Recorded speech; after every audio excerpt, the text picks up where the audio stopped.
Bienvenue sur DMG TV, les histoires mystiques. Si tu es nouveau sur la chaîne, n'oublie pas de t'abonner, de laisser un commentaire, de liker et de partager. Si tu veux raconter une histoire, il y a un numéro à l'écran, c'est le plus 237 655 81 90 17. Envoie ton histoire et on va jouer sur Facebook, sur YouTube et sur TikTok. On poste plusieurs histoires tous les jours. Ici sur YouTube, la chaîne c'est DMG TV à 12h00. On a aussi une deuxième chaîne où on poste des histoires exclusives tous les 14h. La chaîne c'est DMG TV, histoire mystique exclusive. Donc je t'invite à t'abonner et à nous suivre sur Facebook, sur YouTube et sur TikTok. Sur TikTok, on fait les directs tous les mercredis et les vendredis à 20h00 heure du Cameroun. Donc si tu as une histoire à raconter, laisse ton histoire déjà sur WhatsApp et on va poster ici. Donc on va commencer avec la première histoire. Bonjour DMG, bonjour la famille DMG, bonjour tout le monde. Je reviens encore avec une histoire aujourd'hui que j'ai vécue dimanche là qui est passé là, la fête des musulmans là qui est passé la Tabaski. Donc du coup je disais, moi je travaille dans un restaurant. C'est un restaurant, du coup les gens viennent manger, boire. C'est un truc qui chauffe beaucoup quoi. Les gens qui vivent à Kanda ici à Libreville, ils connaissent le restaurant. Je vais juste faire le nom du restaurant. Donc je travaille là-bas. Et comme c'est les fêtes comme ça, les fêtes des musulmans, puisque mon patron aussi c'est un étranger. Et quand il y a les fêtes des musulmans comme ça, les musulmans là, ils viennent organiser leurs fêtes chez nous.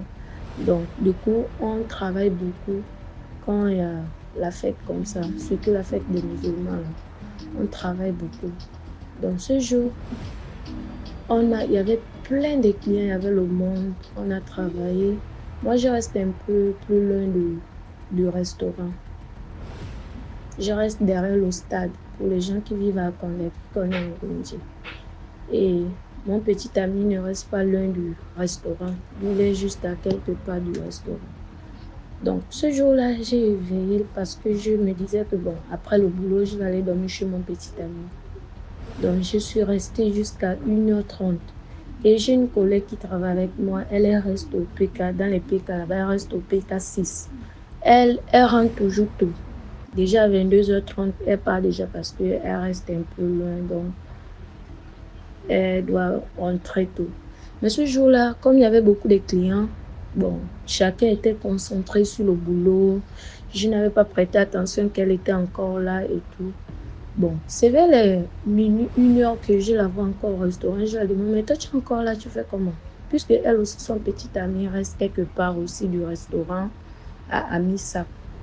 Donc, elle m'a dit que non, que elle va aller, normalement, elle devait aller dormir chez son petit ami, mais elle appelle son petit ami, son nom ne passe pas.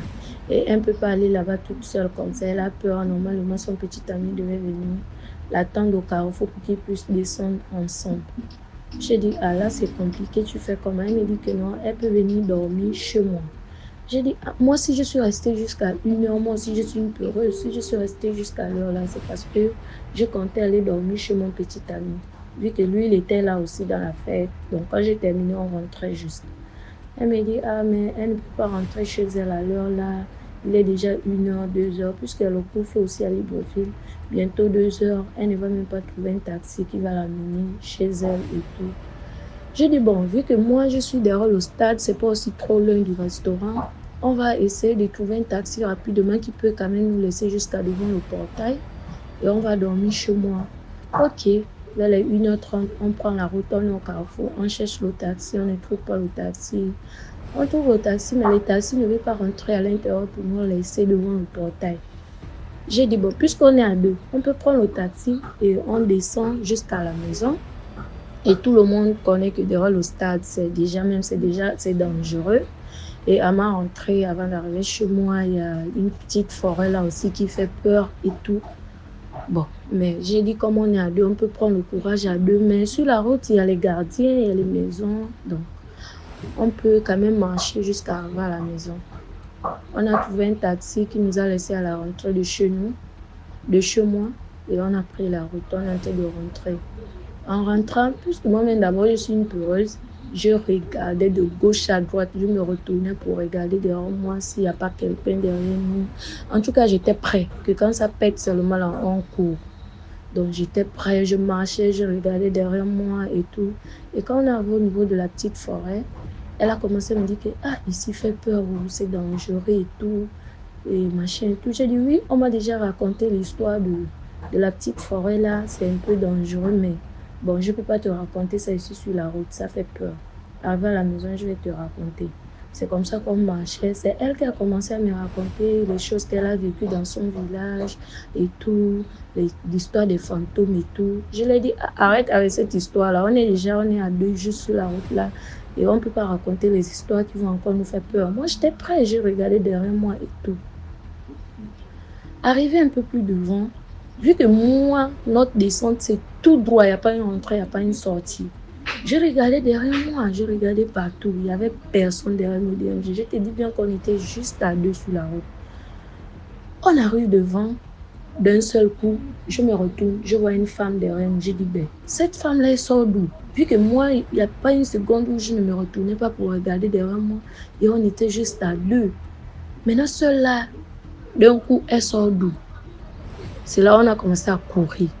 En courant, je me retourne encore, je ne vois plus la femme derrière nous. On était encore à deux sur la route, juste à deux. J'ai dit là, c'est grave. C'est là où la personne a disparu. On a encore démarré, on a couru. Dieu merci que sur la route, déjà dans le taxi, j'ai fait sortir la clé du portail à la main. Et quand on arrive seulement, je mets la clé, j'ouvre. Donc, on arrive devant le portail, je me retourne encore. La femme qui était déjà derrière nous, à côté de la lumière DMG, se retrouve encore derrière, dans le noir. Tu vois juste ses habits, elle est en train de flotter seulement. Tu la vois de loin dans le noir, en train de flotter de loin là-bas. Je sens que, oh, là c'est grave, là on a vu quelque chose. C'est là que j'ouvre le portail, on rentre avec la peur en tremblant. En tout cas, personne ne sait plus laver avant de dormir. Puisque chez moi, la douche n'est pas dans la chambre, la douche est à la terrasse. Dès qu'on est rentré, on a fermé le portail. Et à quelques minutes, vu que chez moi, il y a un petit chiot chez nous à la maison ici. Quand on a ouvert le portail, on est rentré. Le chien n'a pas crié, rien du tout, vu qu'il me connaît aussi et tout. Mais à quelques heures et minutes, 5 minutes après, comme ça, tu sens le chien qui est en train de crier, d'aboyer très fort. Tu sens qu'il y a quelqu'un qui est en train de passer là. Je dis que non. Ça, c'est le moment où je vais raconter cette histoire d'MG. Je devais raconter ça depuis lundi, mais j'avais encore peur. Aujourd'hui, j'ai pris mon courage. C'est vrai que j'ai toujours peur, j'ai peur. Mais j'ai pris mon courage quand même de vous raconter cette histoire. Et de vous dire que non, marcher la nuit, c'est pas bon. Tu vas forcément, quand tu marches la nuit, tu vas croiser des trucs que toi-même, tu ne pouvais pas. Imaginez si j'étais seule. Là, je devais faire comment? Moi, je suis trop peureuse. Je ne sais pas ce que je devais devenir aujourd'hui. J'ai eu encore un peu de courage parce qu'on était à deux. Donc, la nuit n'est pas bon. Non. Et les abonnés de DMG, la nuit, marcher la nuit n'est pas bon. C'est pas vraiment bien. Je devais même prendre ma copine et ma collègue, on partait dans le chez mon ami, ça devait être mieux. Imaginez que c'était une bonne personne, c'était une mauvaise personne. Elle devait nous faire du mal. Donc, moi, marcher la nuit maintenant, c'est vrai que je finis un peu tard au travail vers les 22h et je finis à 23h. Mais à 23h encore, il y a les gens qui marchent encore un peu sur la route. Donc, je fais tout d'être à la maison déjà à 23h, je suis déjà à la maison. Donc, c'est l'histoire que je voulais raconter à les abonnés de DMG et vous raconter ça. Merci, bonne journée à vous. Je ne sais pas à quelle heure vous allez écouter mon histoire. Je vous souhaite bonne journée et vraiment priez beaucoup avant de marcher sur la route. Le monde est très dangereux, surtout la nuit. La nuit n'est plus à nous. Il y a beaucoup de choses qui sortent la nuit. C'est très dangereux. Merci beaucoup pour l'histoire. Maintenant, on passe à la deuxième histoire. Bonjour DMG, bonjour à toute l'équipe. Merci de liker, de commenter, de partager. Je vais vous raconter la petite histoire de mon cousin. En Afrique, on ne dit plus cousin. On ne dit même pas cousin, on dit mon frère. Je vais vous raconter une histoire que m'a raconté mon cousin aujourd'hui même. Je lui ai dit que je devais faire passer ça à votre antenne. Donc voilà, c'est C'était un petit qui faisait un peu beaucoup de banditisme quand il était petit. Quand il était jeune dans son adolescence, c'est le petit qui était toujours en mauvaise compagnie et tout. Donc un jour, ses parents et son papa et sa maman ne sont plus ensemble. Je vous raconte ça, c'est avant, hein, c'est pas aujourd'hui. Ses parents, son papa et sa maman ne sont plus ensemble, donc ils sont dans la même ville, mais dans des différents quartiers. Donc voilà que quand il était chez son père, il avait volé de l'argent. Donc quand il a volé de l'argent à son père, il a dû aller se cacher chez sa mère. Mais un jour, son père l'a appelé. Non, son père l'a appelé et lui dit qu'il avait besoin de lui à la cité. Mais en même temps, ce jour-là, il avait rendez-vous avec ses amis. Donc avant d'abord que le père ne l'appelle, pardon, il se retrouve avec ses amis, ils se sont retrouvés avec ses amis. Il était nouveau dans le monde, le monde de la rue. Il a trouvé plus grand, les grands sont là. Mais pendant qu'il est chez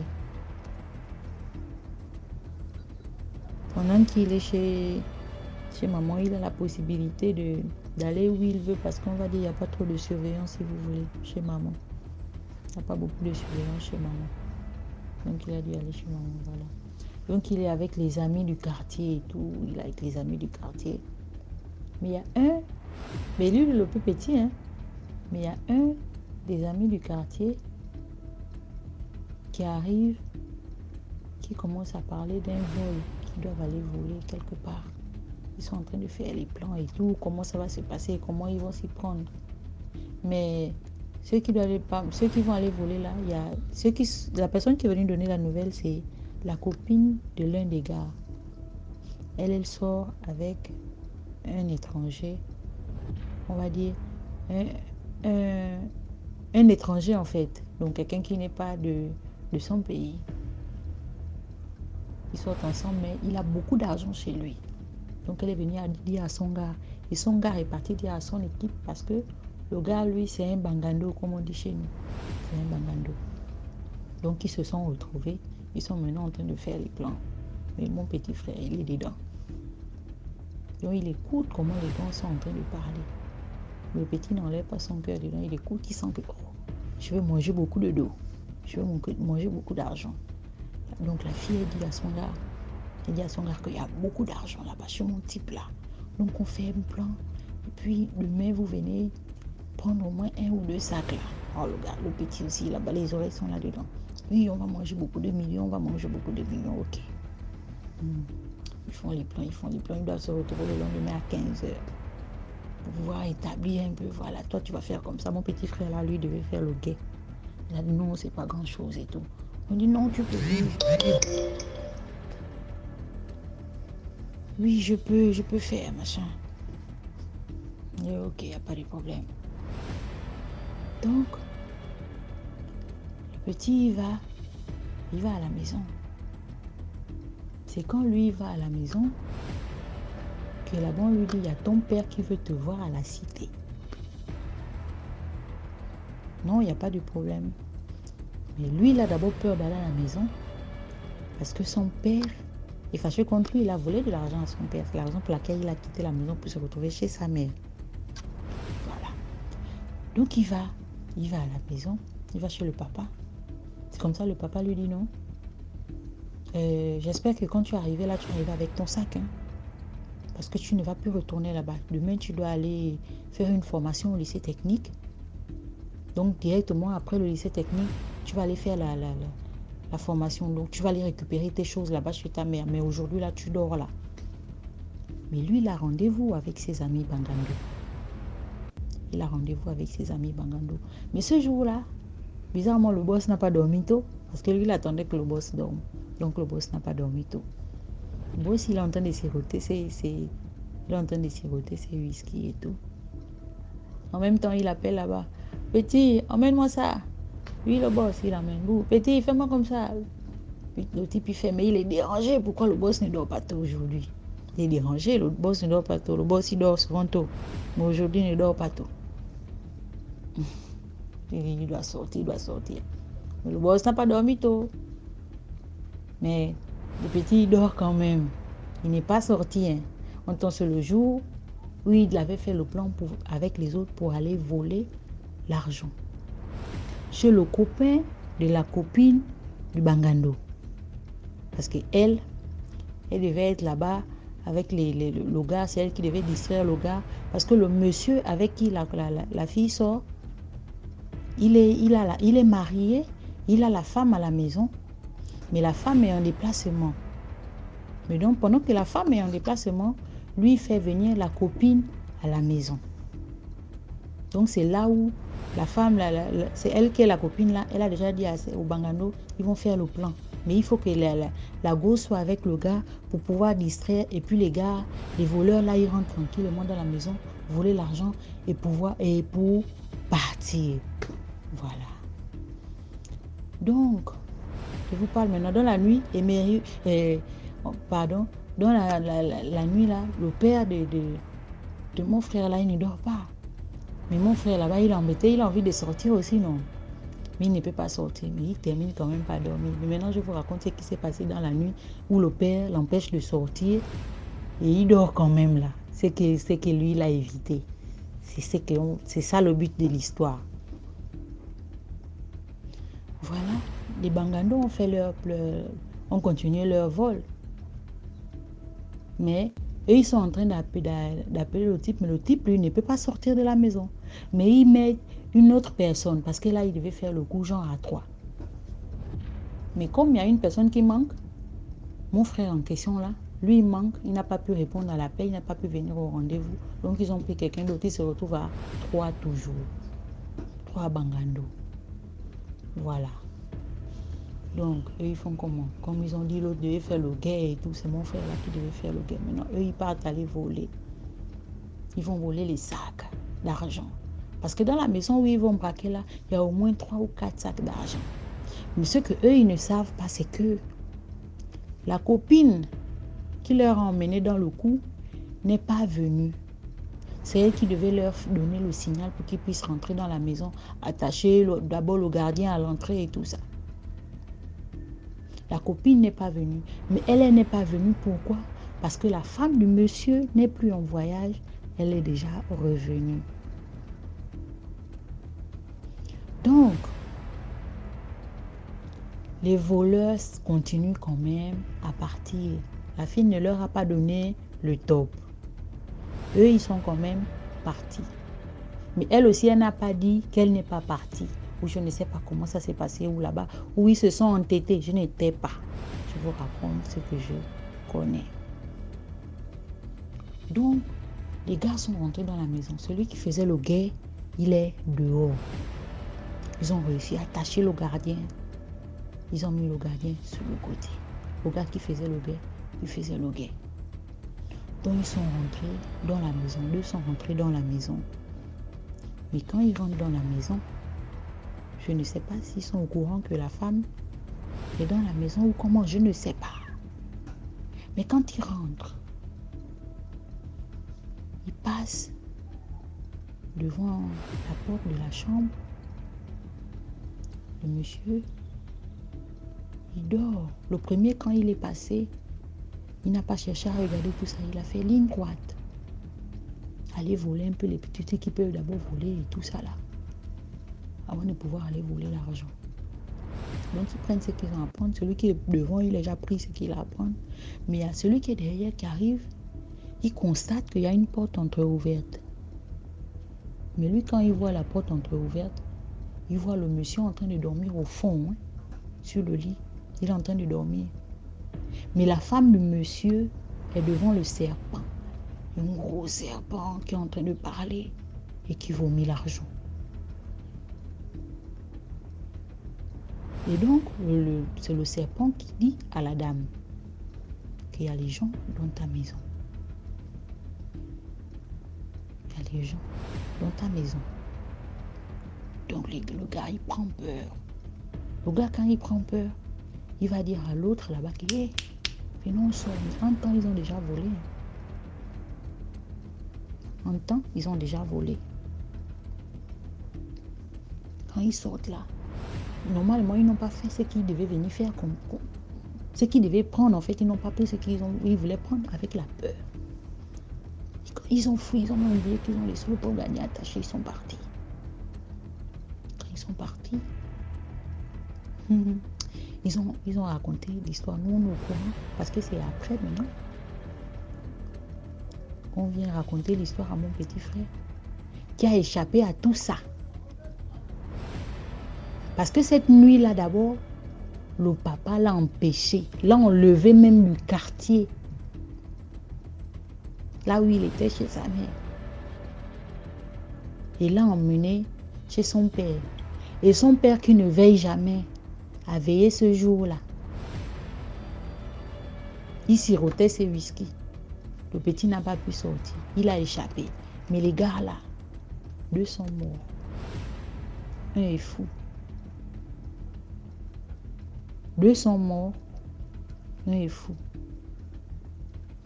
Si mon frère était parti ce jour-là, à ce cambriolage, s'il avait participé à ce cambriolage-là, il devait être parmi ces 3 gars-là. Ou c'est lui qui serait fou, ou c'est lui qui serait mort. J'ai tellement d'histoires à raconter. Il m'a raconté tellement ces histoires aujourd'hui. Elles sont remplies de belles choses. Parce que si on voit qui il est devenu vraiment, c'est une bonne personne. Et puis, on va aussi dire quoi? Les gens là, je ne sais pas ce qu'ils sont devenus, on ne connaît pas. Moi, je vous raconte juste ça qu'on m'a raconté. Merci beaucoup. Bonne soirée. Merci beaucoup pour l'histoire. Maintenant, on passe à la 3e histoire. Bonjour DMG, bonjour à toute la famille. Bon, voilà, essayons de soutenir la chaîne.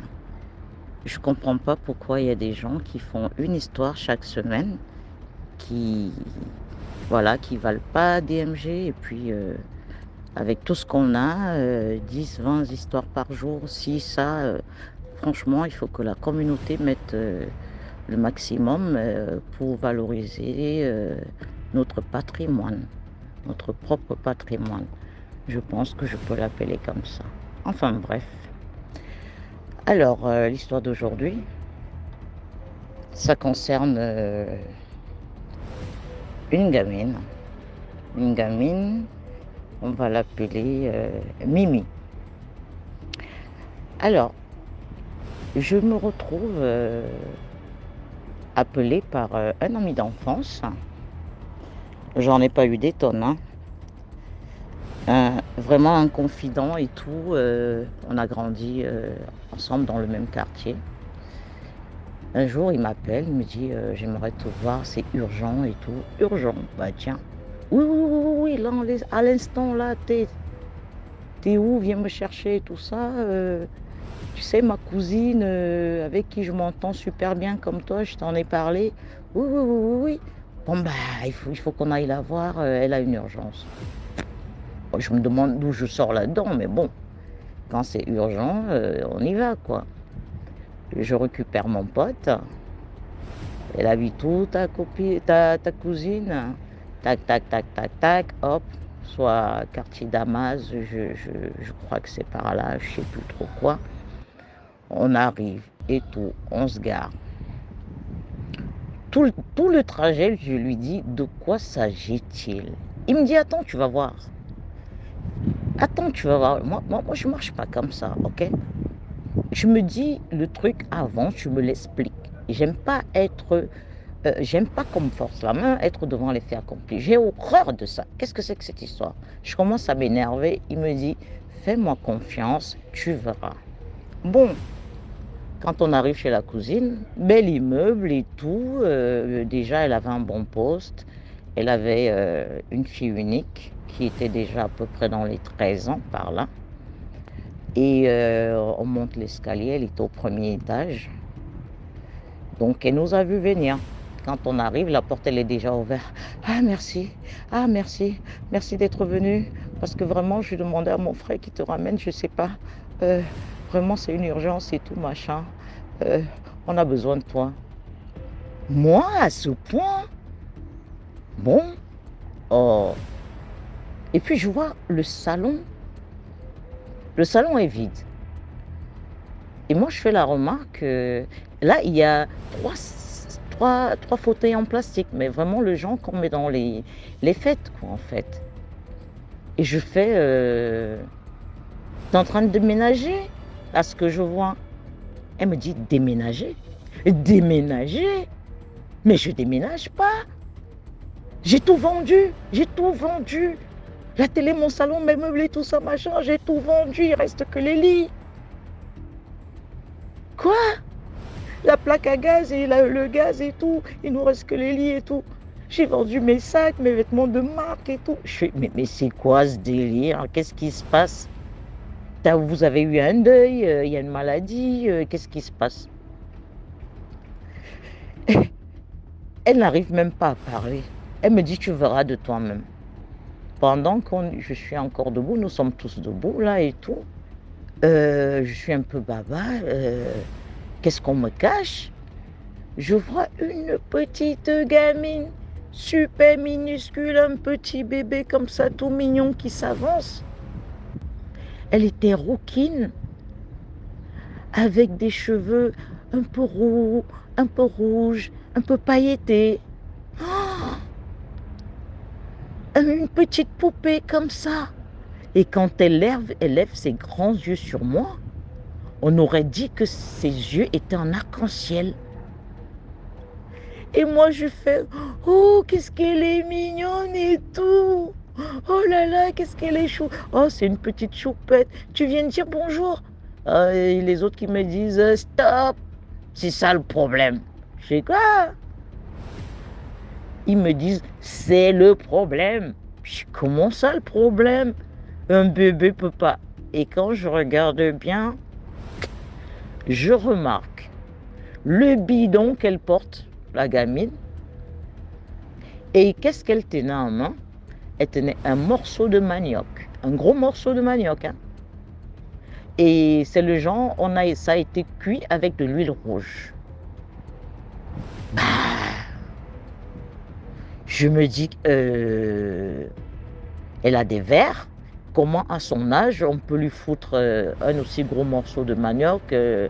Et je ne pense quand même pas que cette nana peut maltraiter l'enfant. Non, les vers intestinaux, non, ça donne pas ce genre de bidon quand même. C'est un petit bébé d'à peine 2 ans et demi. Qu'est-ce qu'elle fait avec ce gros morceau de manioc entre les mains? Et la bouche était tout barbouillée d'huile de palme. Elle est là, hein, elle tient son gros morceau de manioc. Hein. Elle regarde. Elle est venue du couloir pour regarder et écouter. Pendant que je parlais, je me rends compte qu'elle était braquée sur moi. Braquée sur moi. Et ils me disent, la regarde pas trop, la regarde pas trop. Je fais, c'est un bébé, c'est quoi le problème et tout ça. Et ils me disent, allons au balcon, on va parler. Je dis, on va parler au balcon?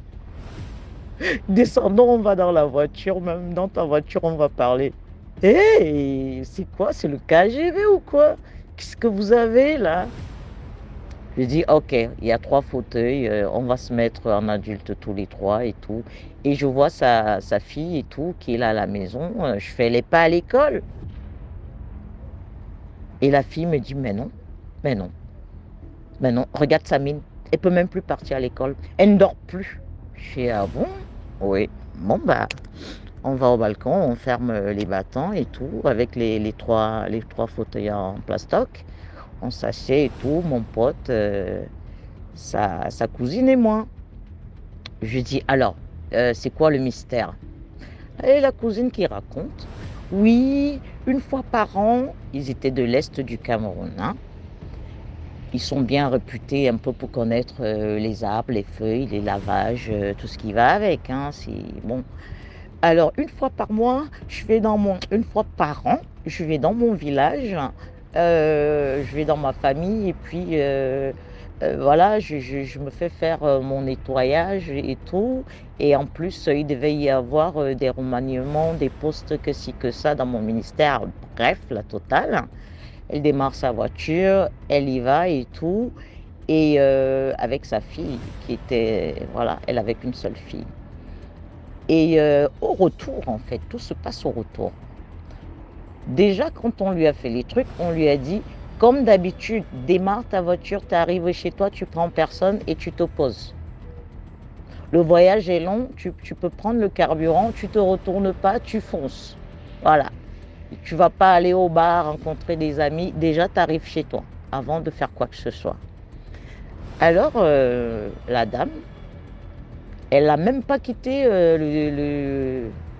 quelques villages, hein, quelques villages plus loin. Elle voit la foule qui s'est amassée, des cérémonies bizarres, et que ceci, et que cela. Et qu'est-ce qui est au milieu? Le petit bébé en question, la petite Mimi. Elle se dit, mais qu'est-ce qu'ils vont faire? Mais ils étaient en train de creuser, comme si on allait enterrer un bébé. Là, elle comprend que soit il y a un deuil, soit cet enfant est en danger, cet enfant a un problème. Ils avaient appelé un genre de super, comme on dit, Nganga, hein, qui était censé vraiment, qui était super puissant pour ce genre de cas.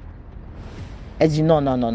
Moi, j'arrive pas à faire d'enfant. J'ai que ma fille unique. Je suis maman. Je peux pas laisser passer ça. Je ne peux pas laisser passer ça. Elle va, elle se gare, elle descend et tout. Elle parle en dialecte. Elle a compris ce qu'ils étaient en train de dire. Non. Qu'est-ce qui se passe? Vous allez pas tuer un bébé. Vous allez pas tuer un bébé. Non, arrêtez ça. C'est de la barbarie. On n'est plus à cette époque et tout. Oh. Tout le monde se retourne pour la regarder. Ah, tu es d'ici et tu viens nous parler de barbarie. Ah bah tiens, regarde de quoi on parle. Elle se retourne et regarde l'enfant.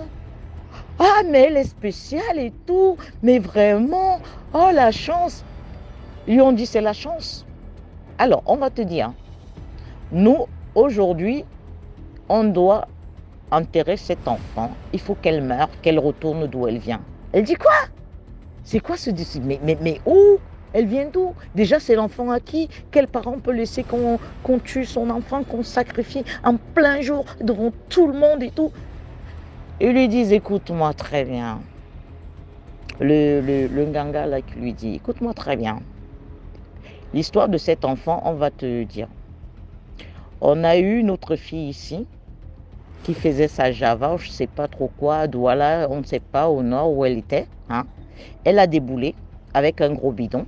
Elle était à terme. Elle n'a rien dit. On a posé toutes les questions. C'est qui le papa? C'est quoi le machin? Elle n'a rien dit. Le soir qu'elle devait accoucher, les mémés étaient là. Elle a accouché. Dès qu'elle a accouché, on lui a fait de l'eau, tout ça machin, pour la masser. Une seule fois après l'accouchement, mademoiselle, le lendemain, elle a pris ses affaires, elle s'est barrée.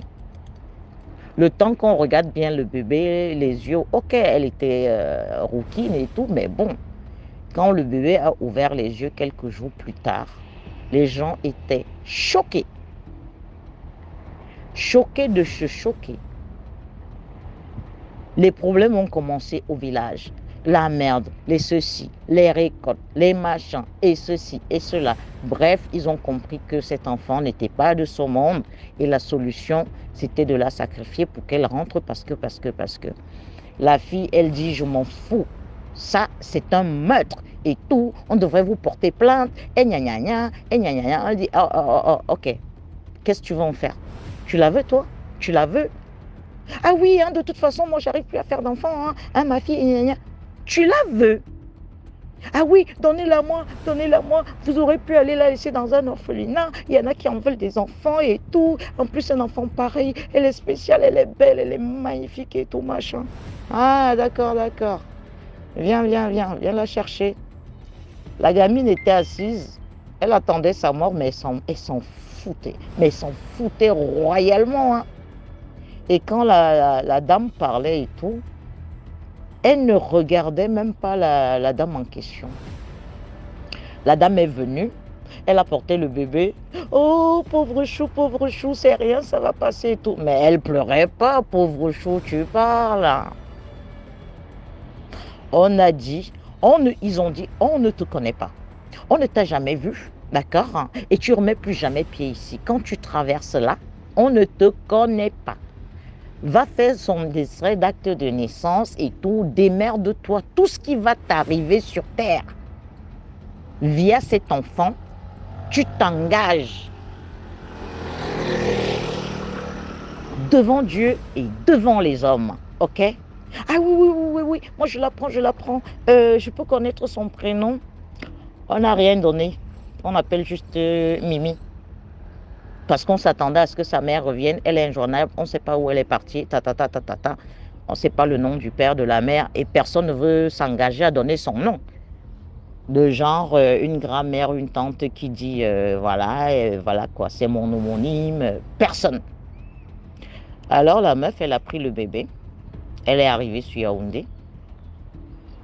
La nomination qu'elle attendait, que dalle. Elle a eu que de problèmes. Les voitures, les problèmes, bam, que dalle. Et que ceci. Et le pire, c'est pas tout la merde qui lui est arrivée et qu'elle a commencé à vendre ses affaires. Le pire, c'est les attaques nocturnes. La petite est en train de les civiliser spirituellement dans la maison. Avec des chasseurs bombardiers, mais elle était à un niveau, mon pote. Elle était déjà malade, elle n'allait plus au boulot, sa santé, la gamine pareil et tout. Ils avaient peur. Et le pire, c'est que au début, elle a demandé à ce que la fille dorme dans la chambre la Mimi dorme dans la chambre de sa fille. Et évidemment, la chambre avait un lit en étage au cas où il y a de la visite. Mon pote, la fille s'est levée une nuit. Oh maman et tout. Elle avait des rastas. La petite Mimi avait fait ses besoins sur sa tête et ça c'est parti, ça a couliné tout ça dans les rastas. Incroyable. Comment elle a fait? En plus, comme elle était petite, on lui a donné le lit du bas. Donc, la grande fille était en haut. Une histoire de fou. Et ça s'est répété, sa mère dit, on ne comprend pas,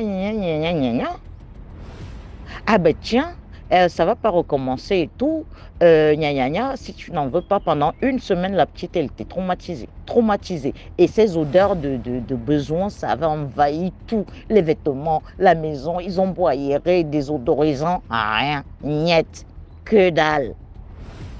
Et ça a laissé la fille parce que la maman prenait, mais non, tu sais, c'est parce qu'elle ne s'est pas adaptée et tout. Mais maman, adaptée ou pas, pourquoi elle fait, je suis pas ses chiottes, je suis pas son pot quand même. Comme la maman a tellement défendu la petite Mimi, ça a commencé chez elle. La fille, elle s'est retrouvée en train de faire les besoins sur la tête de la maman. Une fois, deux fois, trois fois. Encore, elle avait les tissages. Elle a enlevé. Elle a commencé à attacher les foulards sur la tête pour dormir. Finalement, tout le monde fermait sa porte. La fille dormait dans la chambre avec sa mère et la petite Mimi, on lui laissait la grande porte et on fermait à l'intérieur pour ne plus avoir ça. Et puis, qu'est-ce qu'elle faisait? Et dès qu'elle fait ces trucs, elle tartine. Mais elle tartine tout ça sur les murs et tout ça, machin. Madame faisait de la peinture, hein.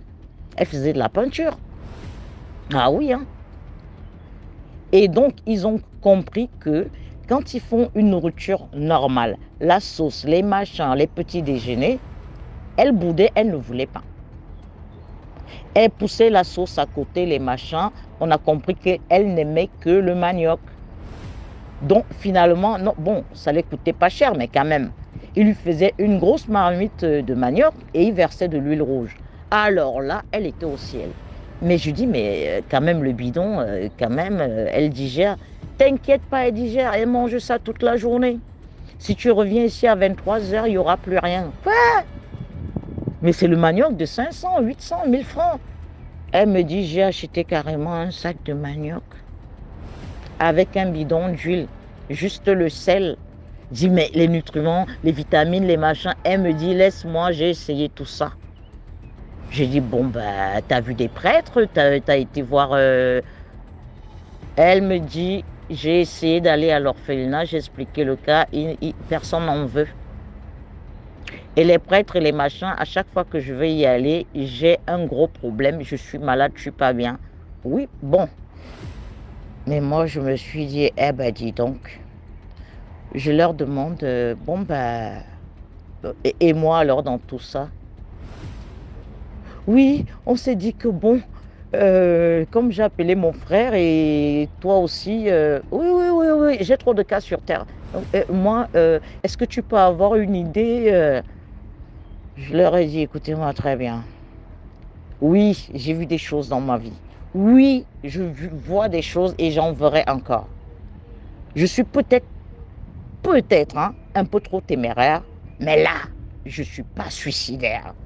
Alors là, pas du tout. Parce que juste le regard de cet enfant, j'ai eu le frisson. J'ai eu le frisson et je ne veux même pas qu'elle me scanne avec ses yeux. Imagine, elle aussi, elle me poursuit dans la night là et tout ça. Hein? Moi aussi, j'ai une vie à protéger. Hein? Ah non, non, non, non, non. Essayez de voir un prêtre exorciste, quelque chose. Hein? Ah oui, hein? Excusez-moi, je suis dans l'allée. Donc, voilà. Donc, je n'y peux rien. Franchement, je suis désolée. La fille a tout vendu. Tout vendu. Elle n'allait plus au boulot, sa gamine n'allait plus à l'école. Parce que ces enfants-là, quand ils ont ce genre de pouvoir, moi, je ne sais pas, après, moi, je n'ai pas voulu prendre des nouvelles. Hein. Je n'ai même plus posé des questions. Hein. Moi, je leur ai dit, ah non, non, non, non, non. Il n'y a qu'un prêtre exorciste de haut niveau. Haut niveau où il faut aller laisser là-bas, qu'elle vive là-bas, qu'elle dorme là-bas. Si déjà sa famille disait qu'en plus, vous êtes de l'Est. Moi, je dirais quoi? Moi, j'ai grandi avec des yaourts ici, là. Qu'est-ce que... Oula! Eh ben, écoutez, la famille, je ne veux pas mettre long parce qu'on me le reproche. Je vous aime bien. Voilà, c'est la famille. Il y a des bons, il y a des méchants. On prend tout. Merci à tout le monde et au revoir. Merci beaucoup pour l'histoire. Maintenant, on passe à la 4e histoire. Commentez, likez, partagez. Bonsoir DMG TV. J'espère que vous allez bien. Quant à moi, je vais super mal. Je viens te raconter l'histoire de mon oncle qui se déroule actuellement et qui a pris fin actuellement. Voilà, j'aimerais d'abord m'adresser à la famille, à des oncles, à des tantes qui mangent l'argent des défunts sans vouloir accomplir leur dernière volonté. DMG, c'est ainsi que mon oncle, le jumeau de ma maman, est parti. Il y a de cela, en 2017, mon oncle, qui était dans la Rolls-Royce, il est décédé. C'était un grand cadre, un PDG, dans une très grande banque de la place au pays. Il avait des voitures, des maisons et tout, de l'argent énormément. Ce dernier, il est décédé et a laissé énormément d'argent. Son grand frère, qui est le jumeau de ma maman, s'est accaparé ses biens, a vendu certains, a mangé certains, sans vouloir faire sa dernière volonté.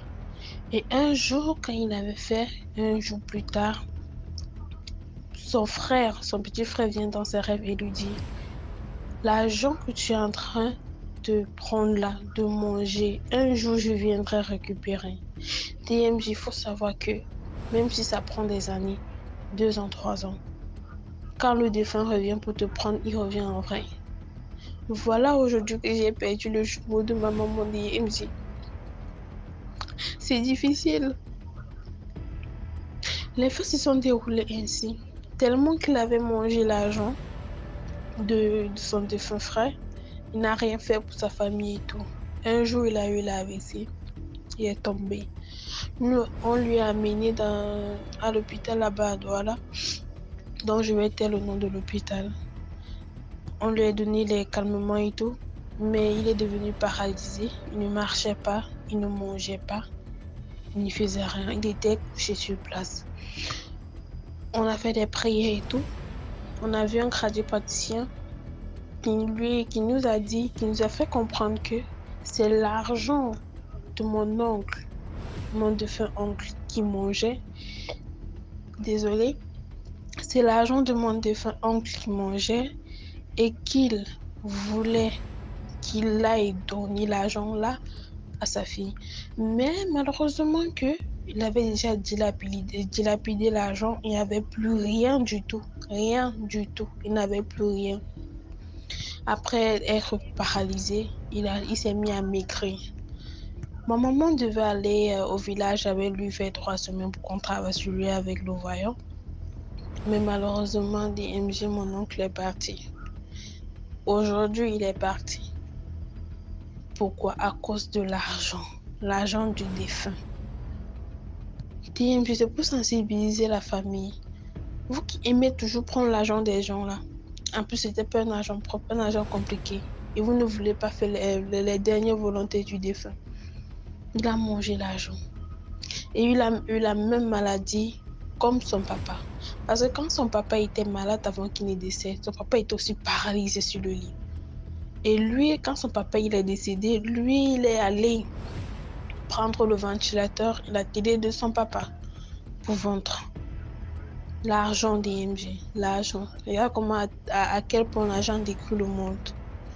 Le matériel détruit le monde DMG. Franchement, DMG, c'est pas facile pour moi. Actuellement, je suis hors de pays. Je suis pas au Cameroun. Je veux pas être assistée maman. Franchement, DMG, c'est compliqué. Et c'est vraiment pour édifier les gens. Faites attention. Ne discutez même pas les biens des défunts. Quand un défunt laisse ses biens, donnez-lui à son enfant, en fait. Écartez-vous. Les biens de votre frère, c'est pas pour vous, en fait.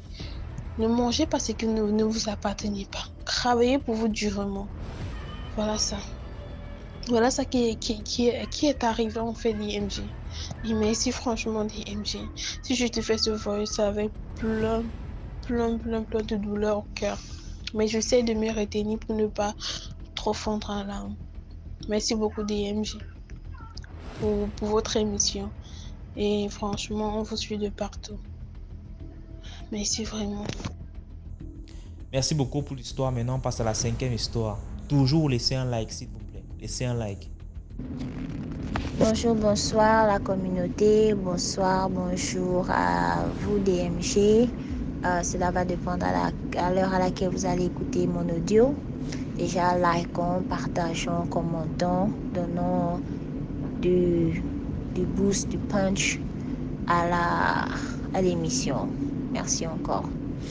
Ok, DMG, je viens ici raconter mon histoire, mon petit vécu.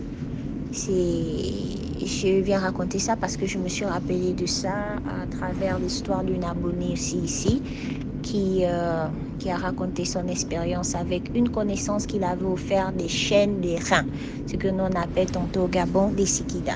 Parce que moi je suis gabonaise, équato-guinéenne.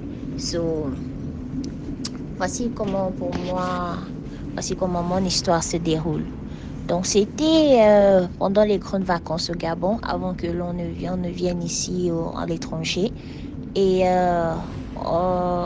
la grande sœur de mon père, la grande sœur de mon père était quittée de Libreville pour venir chez nous à Port-Gentil pour passer un séjour. Je pense qu'elle venait à peine d'avoir ses enfants, ou je ne sais même plus trop, mais elle était venue passer un séjour. Et vous connaissez la coutume africaine, lorsque quelqu'un se déplace pour aller voir un membre de la famille, c'est avec des cadeaux, des colis, des fruits, des choses comme ça. Donc elle était venue avec un bon nombre de choses. Elle n'avait vraiment pas aussi duré. Elle a peut-être fait 2 semaines là-bas parce qu'elle est commerçante.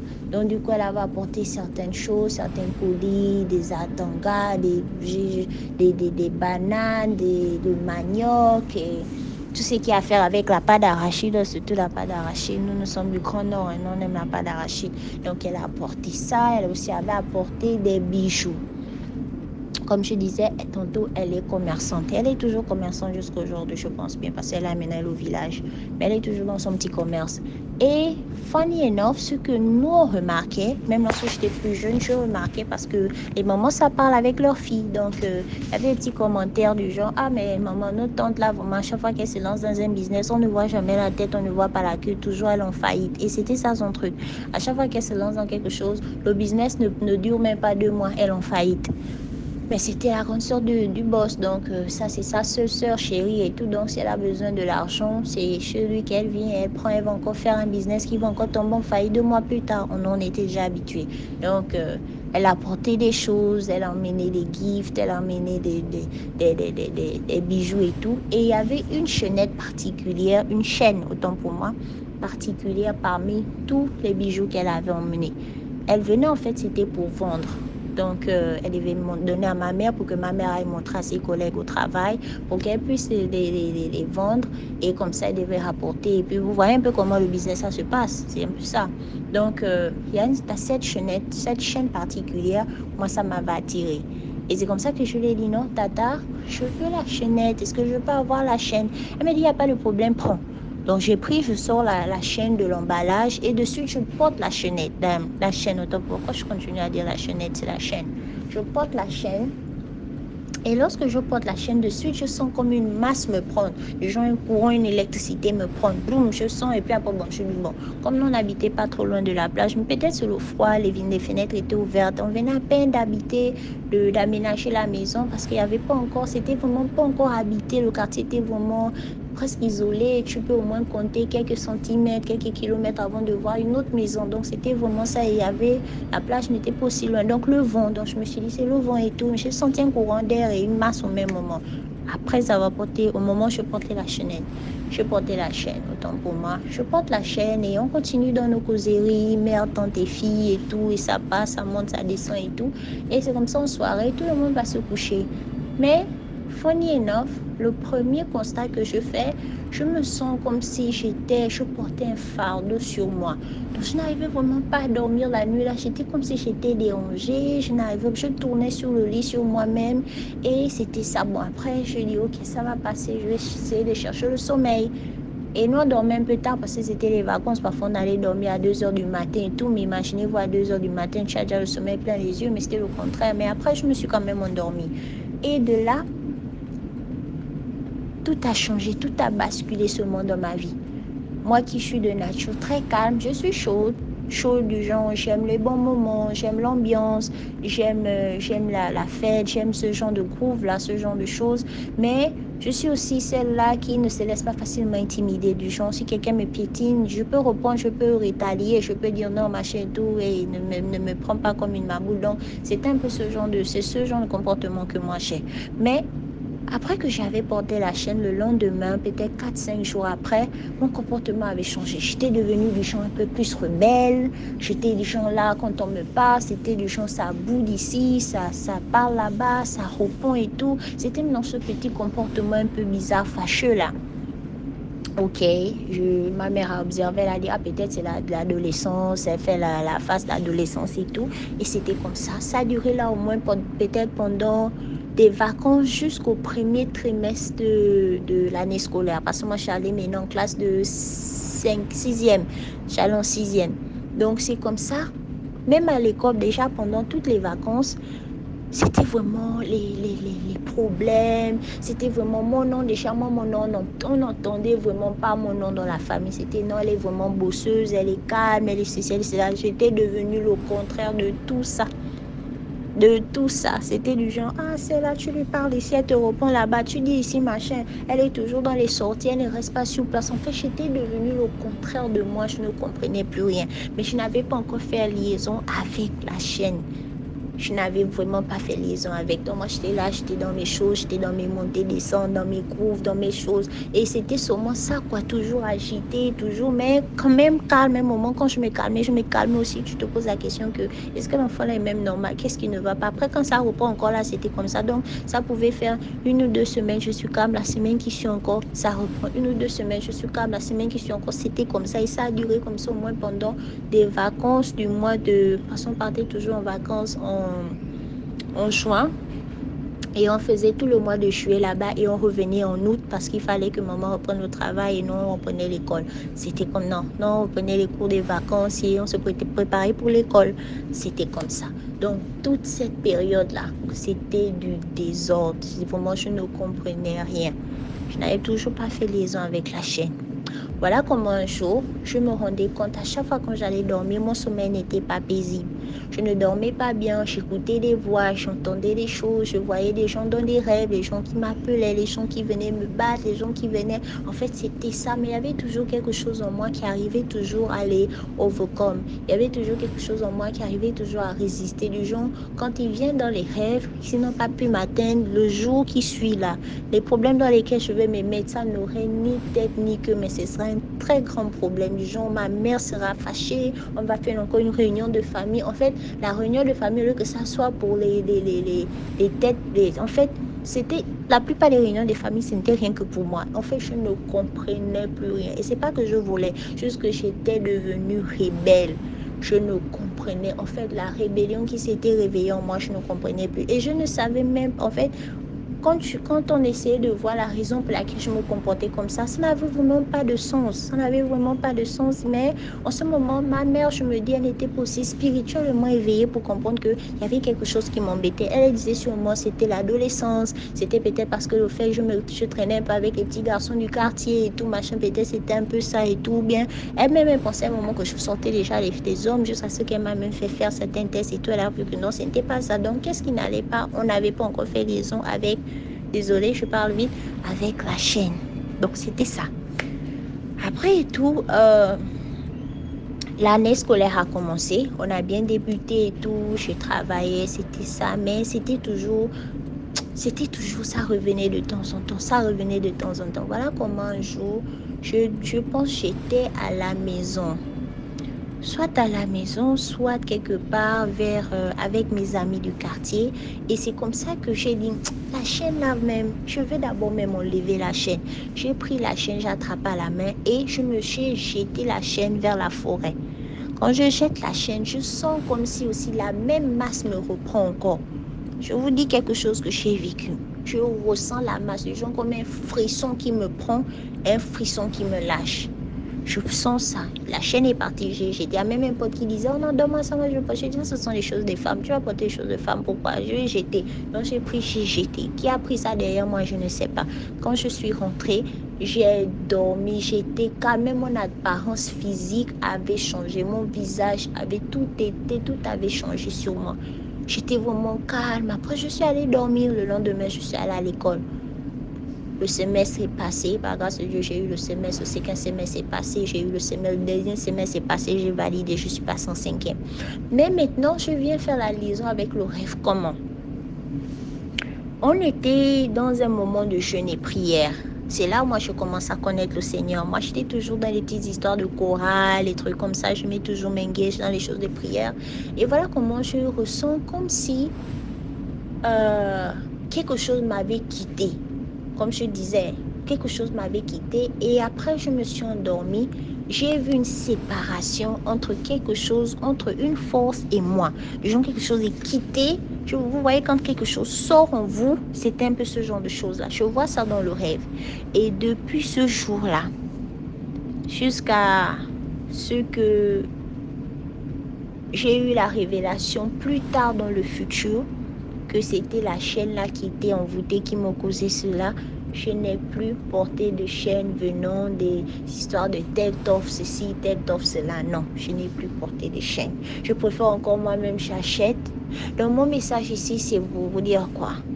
C'est pour dire que lorsque vous achetez un article, lorsque quelqu'un vous donne quelque chose, lorsque que ça soit une chaîne, que ça soit une montre, que ça soit, je ne sais pas, un vêtement, une chaussure, je ne sais pas, peu importe l'article, tant que la personne vient vous donner, ce qui est mieux à faire, c'est de toujours prier sur la chose.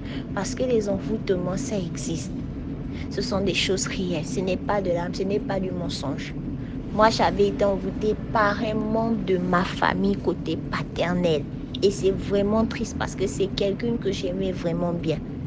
Quand j'avais su tout ça, j'ai préféré couper les ponts. Parce que si quelqu'un peut quitter de peu importe d'où il vient, avec des mauvaises intentions aussi comme ça, et après s'asseoir là et te regarder périr et faire comme s'il ne savait pas, entre-temps, c'est la personne et la raison pour laquelle tu es en train de traverser des moments comme ça et ne dit rien, c'est qu'il faut vraiment faire attention aux gens avec qui nous marchons. c'est qu'il faut vraiment faire attention aux gens avec qui nous sommes, que ça soit des amis, que ça soit les membres de la famille, parce que le danger ne vient jamais de loin. Et tout cadeau que l'on nous offre, nous les femmes qui aimons les cadeaux, les hommes aussi qui aiment les histoires de la montre, les parfums, des choses comme ça là. Oh, moi je veux porter la dernière Adidas, la dernière Jordan, la dernière ceci. Pardon. L'envoûtement là, ça existe. Peut-être je n'ai pas bien relaté l'histoire, mais je veux que le message puisse être passé pour dire que faites attention aux cadeaux. Faites attention. Oh, j'ai pensé à toi, je t'ai pris ça, mange. Oh, je t'ai pris ça, prends. Oh, je t'ai pris ceci. Non. Pardon. Si vous voulez prendre quelque chose, vous voulez acheter quelque chose, priez dessus. Matter of fact, ne portez même pas d'abord l'article sans d'abord que vous êtes chez vous et vous avez prié sur l'article. Parce que les gens croient en différentes tables de Dieu. Chacun prie son Dieu. Vous peut-être êtes chrétien, quelqu'un il est là, c'est un bouddhiste. Il prie ses histoires et puis tout ce que lui porte sur lui, ça a une entité dessus. Quelqu'un porte une montre, ça a l'entité dessus. Quelqu'un porte une chaussure, ça a l'entité dessus. Et il vient, il te donne maintenant, toi tu es en train de porter maintenant quelque chose qui n'était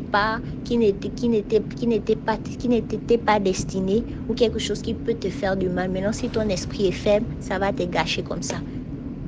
Moi encore, je dis Dieu merci parce que c'est le Saint-Esprit qui m'avait juste éveillé le jour-là. Quand lève la chaîne là, jette ça. J'avais quel âge? Là, maintenant, j'avais 13 ans, 14 ans. J'allais à 14 ans. Donc, pendant presque toute une année, la chaîne là m'a gâché comme ça. Ça m'a carrément gâché. 6 mois au moins de ma vie comme ça. Ça a gâché ça. En fait, mon nom était seulement dans la bouche des gens. Comme si ce que je faisais était vraiment catastrophique. Entre-temps, c'était pas aussi ça. C'est juste que la réaction était maintenant une autre chose. C'était maintenant une autre chose. Ce n'était plus normal. Ce n'était plus moi. Donc, faisons vraiment attention. Likons, partageons et... commentant aussi. Merci encore DMG. Merci pour tout ce que tu fais. Merci beaucoup pour l'histoire. Maintenant, on passe à la 6e histoire. Bonsoir DMG. J'espère que ça va bien. Alors, je te raconte ma deuxième histoire qui concerne 2 frères jumeaux. Ce sont des frères jumeaux. Comme on dit jumeaux, vous savez déjà que c'est des personnes qui sont nées du même père, même mère, le même jour. Et les deux ont grandi ensemble, ils ont été à l'école, ils ont eu de très grands diplômes. Et leur père, bon, c'était quelqu'un qui n'était pas riche, mais qui n'était pas pauvre aussi. Il a quand même laissé pas mal de biens. Et ils étaient les seuls enfants de la famille, c'est-à-dire de leur père. Donc, l'un était chauffeur, il conduisait des chauffeurs poids lourds, c'est-à-dire conducteurs de camions. Et l'autre qui était dans le BTP, dans les travaux de construction de maisons. Donc, au décès de leur père les a laissé un domaine qu'ils devaient se partager. Et 2 maisons également. Parce qu'ils avaient une maison pour leur père, une maison pour leur mère. Et leur mère était décédée avant leur père. Donc, après le décès de leur père avait laissé un testament dans lequel ils devaient se la partager. Donc, quand ils ont fait les partages d'héritage, on va dire le plus petit, c'est lui qui est dans le BTP.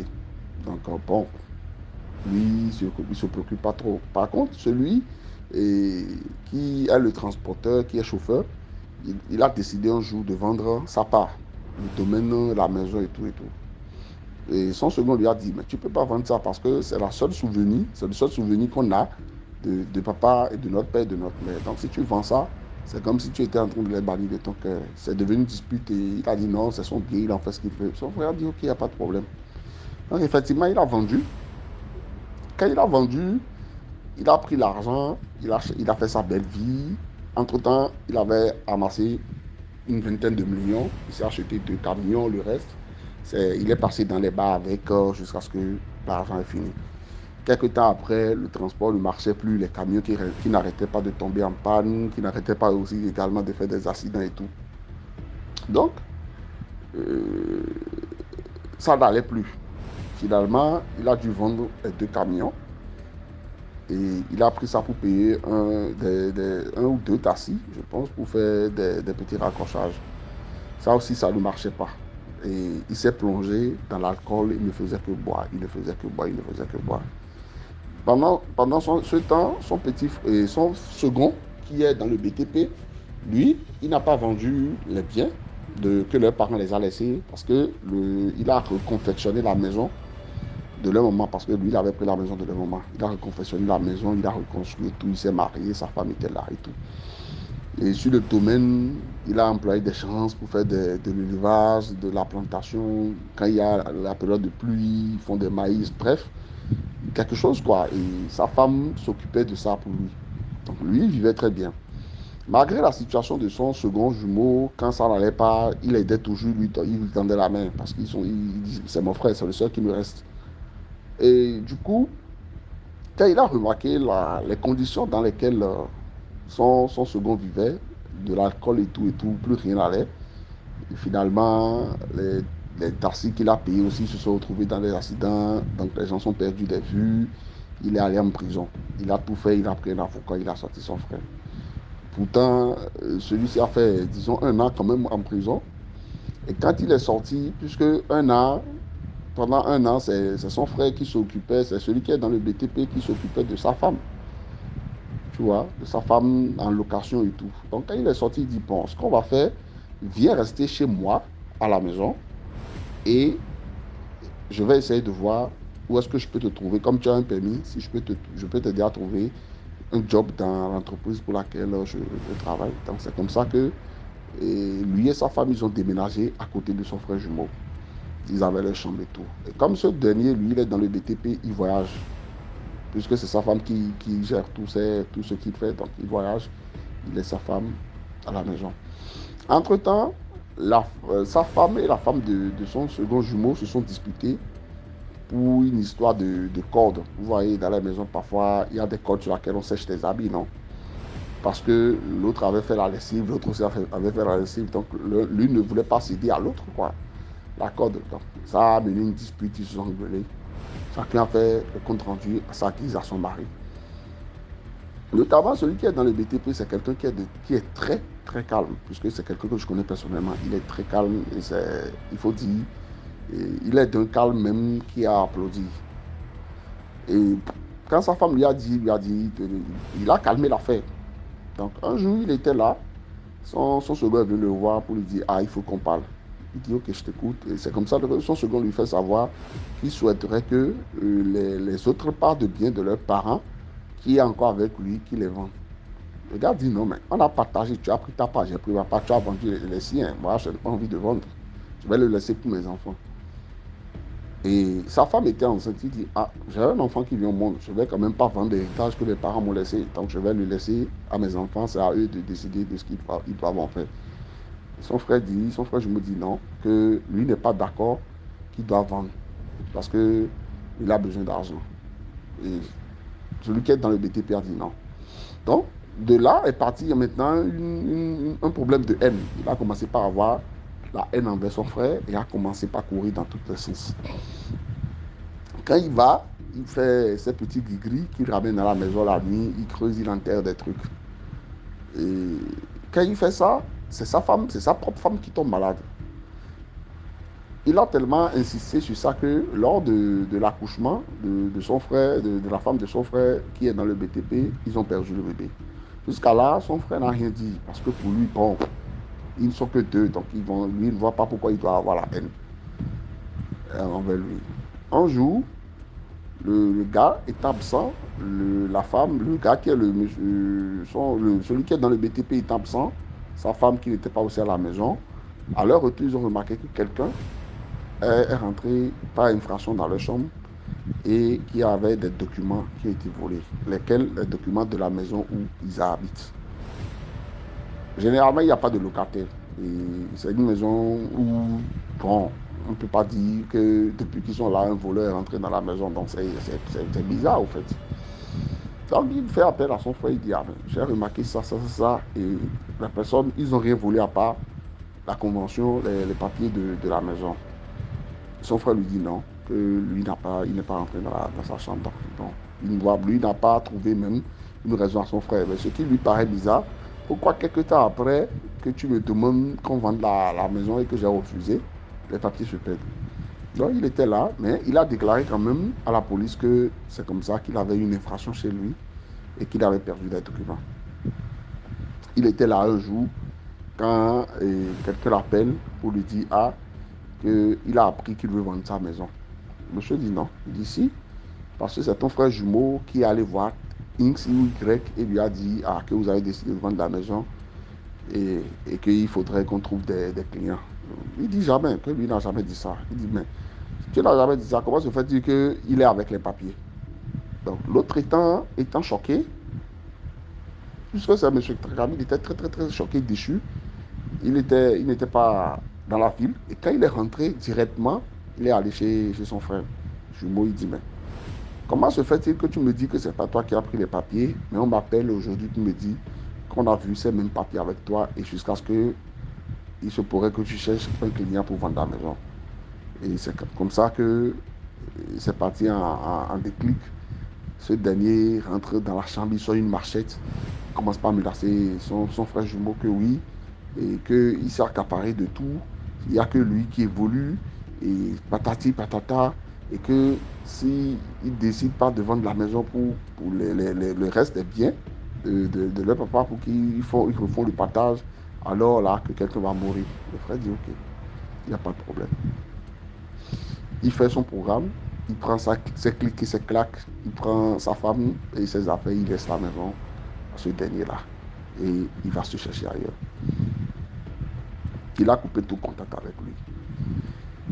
Et quelques mois, 2-3 mois après, on l'informe que ce dernier est décédé.